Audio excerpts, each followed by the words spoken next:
Hello, friends. Welcome to the Wake Up with Gratitude podcast. I'm your host, Julie Boyer, and we're doing a very special event for the month of November. Every day, I'm sharing with you a different way to practice gratitude, as November is traditionally known as the month of gratitude. As we spend these last 10 days together, I encourage you to look back on what you've learned about gratitude this month and ask yourself, which of these gratitude practices do I want to incorporate into my life going forward? I do have a favor to ask. If you've been following along over the past few weeks and have gained something from these episodes, would you take a quick moment and give the show a rating? You can give the podcast a 5-star rating through the Apple Podcast app on your iPhone. Or if you're using Spotify, all you have to do is click right on the front screen of the podcast and give it a rating there as well. Thanks so much for taking time to rate the podcast. Now let's start today's gratitude episode. Let's talk about some of the ways that gratitude can help us get a better night's sleep. I went over all of my favorite evening gratitude rituals on day 5, so you're welcome to pop back to that episode and listen again. There are so many other ways that gratitude can help us get a better night's sleep, and I wanted to share them with you in another episode in case you didn't catch the first one, or if you're still having trouble sleeping after doing some gratitude exercises like writing in a gratitude journal or simply saying 3 things that you're grateful for out loud before going to sleep. I wanted to mention that as adults, it's important we have a bedtime routine as well. It's something that we know to do for children to help them to get ready for bed. Most of us spend our days staring at a screen, and it's tricky when we want to slow down and fall asleep to get our brains to stop going a million miles an hour.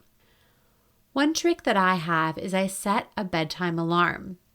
1 hour before my desired time to fall asleep, I have a reminder on my phone. For example, if I wanted to be in bed lights out by 10 p.m., my alarm would go off at 9 p.m. each night. This reminds me that it's time to settle down and get ready for bed. One of my guests on the podcast also used a 9 p.m. alarm to help her to remember to be grateful. When that alarm would go off, she would look back on her day and think of 3 things that she was grateful for specifically to that day. You could combine the bedtime reminder with a gratitude reminder as well. There are lots of things that you can do in that hour before bed, including some self-care activities like a warm bath or a skincare routine, maybe some simple stretching to help any stiff or tired muscles after having perhaps been sitting most of the day, and of course using the gratitude exercises like writing in a gratitude journal or doing some gratitude breathing. Once you've done all that and turned your phone onto airplane mode, you may find that your mind is still racing. When that happens for me, I do the gratitude alphabet. This is when you think of someone you care about for the letter A, and you think about why you're grateful for them. And you go through every letter of the alphabet with the name of someone that you care about.